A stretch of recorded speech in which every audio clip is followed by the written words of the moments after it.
Hey friends, it's Mr. Jim and welcome back to Kid Short Stories. Guess what? I've been working for a while on a new invention called Story Button. Yeah, Story Button is a new device, a new speaker that makes it easy to listen to podcasts without having to use a screen device. Tablets or your parents' phone. Yes, Story Button makes it easy to listen to your favorite podcasts, including Kids Short Stories, Biology Squad, Kids Animal Stories, Bedtime Stories, and more. Have your parents check down in the show notes to learn more about how they're coming very soon, or go to storybutton.com to learn more. Well, my friends, are you ready for today's adventure? Me too, let's go!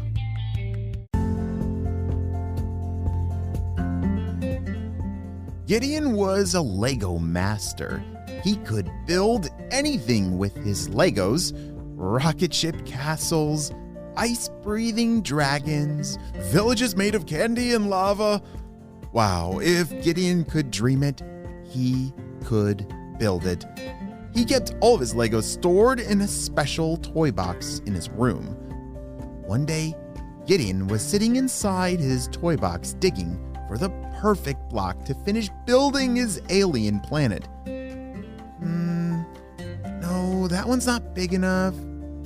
Not green enough. Not alien-y enough. He tossed blocks to the side in search of the perfect one. He wasn't exactly sure what he was looking for, but he would know it when he saw it.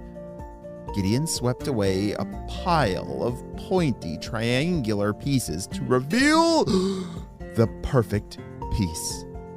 This piece was the green of swamp creatures with the delight surprise of blue and green shimmers that made it the perfect piece to finish his mysterious alien planet. "It's perfect!" exclaimed Gideon.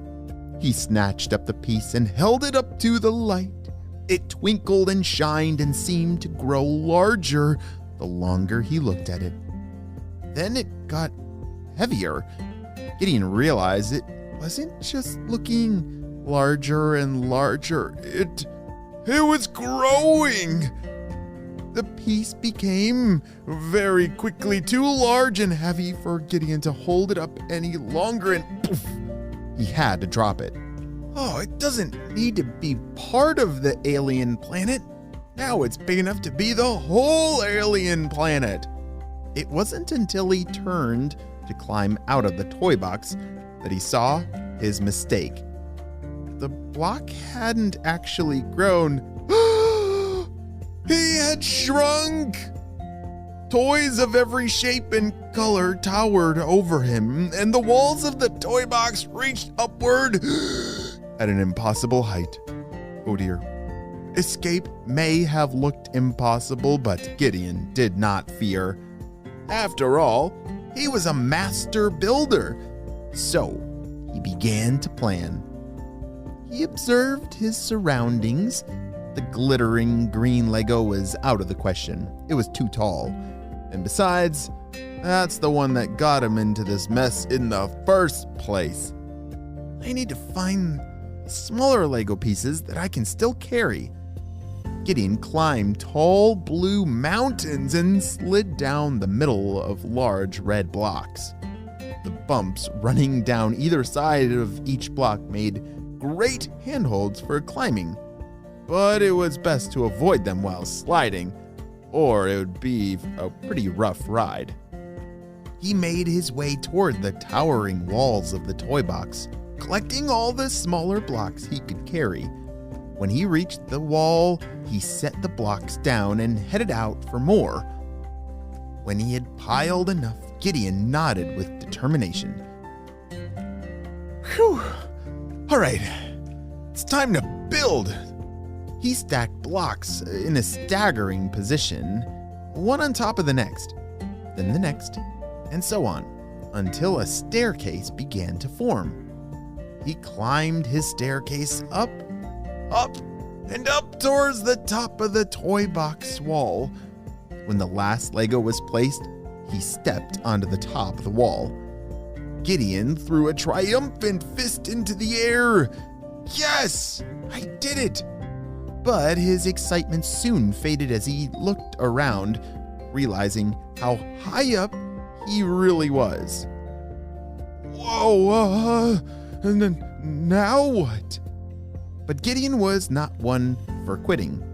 He was still a master builder, and his determination was only growing. He looked down toward the floor so far below him. He spotted the rocket ship he had built and some spare blocks, all things that were too far away to reach from all the way up top. Then, right by the edge of the toy box, he saw a soft and squishy teddy bear. Geronimo! Gideon shouted as he cannonballed onto the teddy bear's soft belly. He landed and sank safely into the plush toy, then climbed through the soft fur toward the floor and headed for his rocket ship. He needed to find a way to get big again, but there were more important things to do first. He climbed up into the rocket ship and took his seat. Gideon put on his most official voice.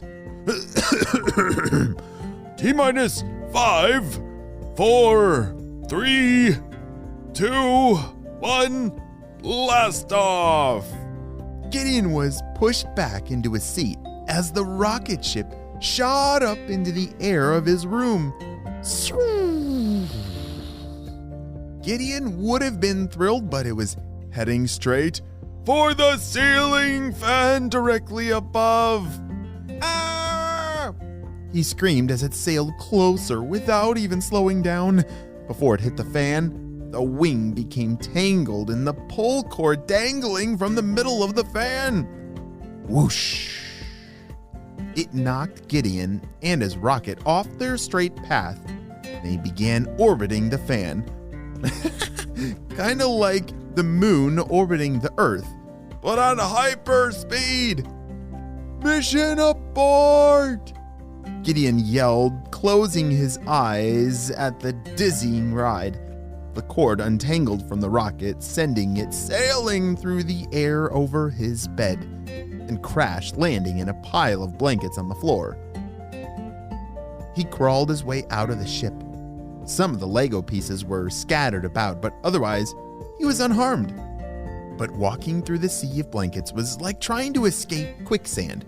With every step, the blankets sunk down, trapping him in their fuzziness. After a few minutes, he tumbled over the edge. Phew! Relieved to be back on the solid floor. In front of him, underneath his bed, loomed like a cave. Down there in the distance, something was glowing.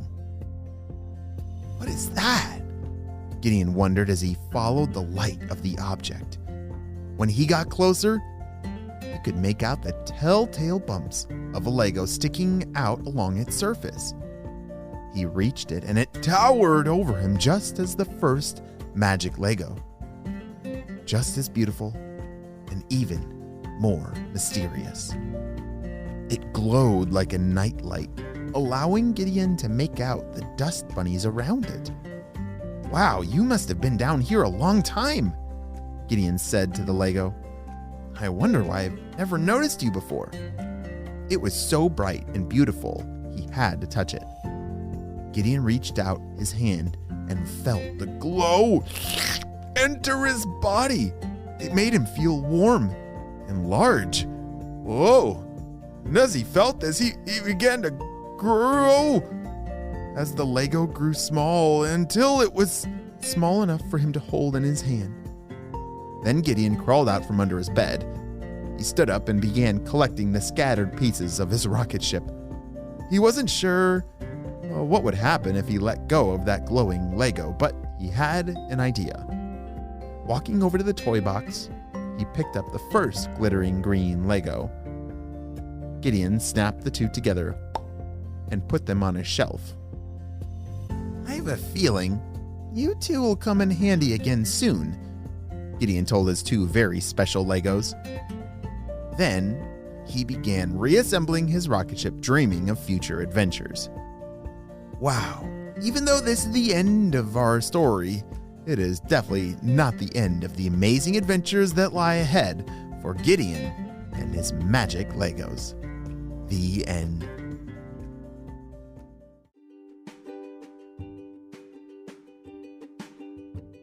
Great job, you listened all the way to the end, and you know what time it is. It's time for Kid Shoutouts! I want to say hey to Beckham from North Carolina, Abby from South Carolina, Ashley from Pittsburgh, Stockton from Clemson, South Carolina, Emmett from Wisconsin, and Connor from Australia. I'm so glad that you're all in the Kid Short Stories family. We definitely could not have this much fun with imagination without you, my friends. Well, phew, you have a super duper day, and I'll see you on our next adventure. Bye!